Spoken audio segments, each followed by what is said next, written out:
Guys, ako'y nagpunta din ni Kina Lips. Akalain yung sa sobrang excited na magawa ang kwarto niya, ay di na natulog sa may bintana. Hindi niyo ako makasama tulog ngayon. Yeah. Pinagkakampupuyat ang iBox ko 5 kilo ng isa kakapantay ng iBox. Ang laki. Talaga namang lahat na magtatrabaho ay binabantayan at gustong-gusto na makatulog doon. Si Duarte makapal na din ang iBox ha. Hindi ko pinapatulog. Tignan mo, Ari manggagawa ka din niya, ang pinsan namin. Yan. Yan ang manggagawa. Tingnan talaki na din ang iBox at pinagawa yata hanggang alas 12 na madaling araw. Sobrang excited ng isang araw. Tingnan yung iBox ni Lips. Yung ganun hindi naman kajebong sa kanyang asawa. At mapagawa ko lang ang kwarto ko.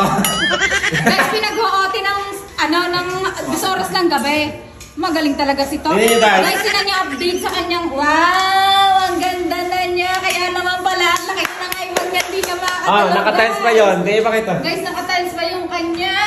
Kama, ay, low bed. Wala, laki na ng iBox mo to. Tingnan mo. Hindi naman matimbang eh.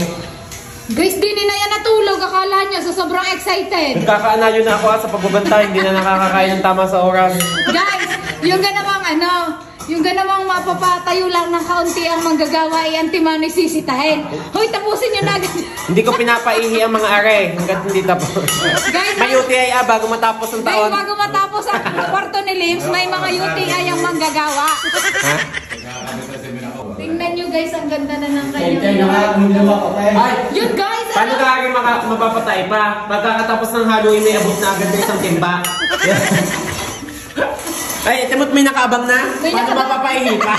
Guys, ano natin na niya? Paano mapapaihi pa ang aking mason? May nakaabang na halo. Ihipay pinipigilan, may UTI bagong bagong taon. Ano na to? Ang ganda na guys, tingnan nyo. Guys, soon. Oh guys, tingnan nyo naman. Paano pa makakapagpahinga? Ihing-ihi na daw at duming-dumi na yung magtatrabaho ni Lips. Ay, lagi nang may kasunod na isusunod na gagawin. Ihing-ihi na naglalagay ng tiles ko. May abot akong tiles. Hindi pwedeng hindi maabutan. Ay guys, hindi ka pwedeng magpahinga din kahit 1 minuto.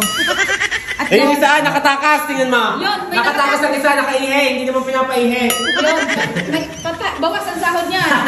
Kada ihi po'y may kaltas dito, guys. Guys, bago siguro matapos ang kwarto ni Lips, ang lahat ng manggagawa niya ay may UTI. Ha? Ay, pati mga naihi, inong orasan ko. Ay, yung isang iyon nakatakas, kaya may kaltas ang sahod. Ilang minuto na wala?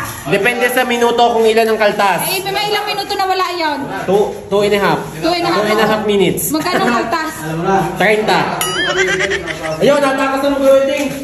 Guys, tingnan nyo, Ari, may UTI na sa hindi mag-wehead. Buwan ng mayat-maya may kasunod na tiles si Lips. May kasunod na agad na halo. Ay, balikong-baliko na ang kanyang balakang. Sa bra. Hindi na may gaganap kay Judy Ann. Hindi na maka-score. Pumigilin yan. Dahil lang isang Ari takas ng takas, may kapas ngayon na sahod mo. May pag-ihig ka pa kasi.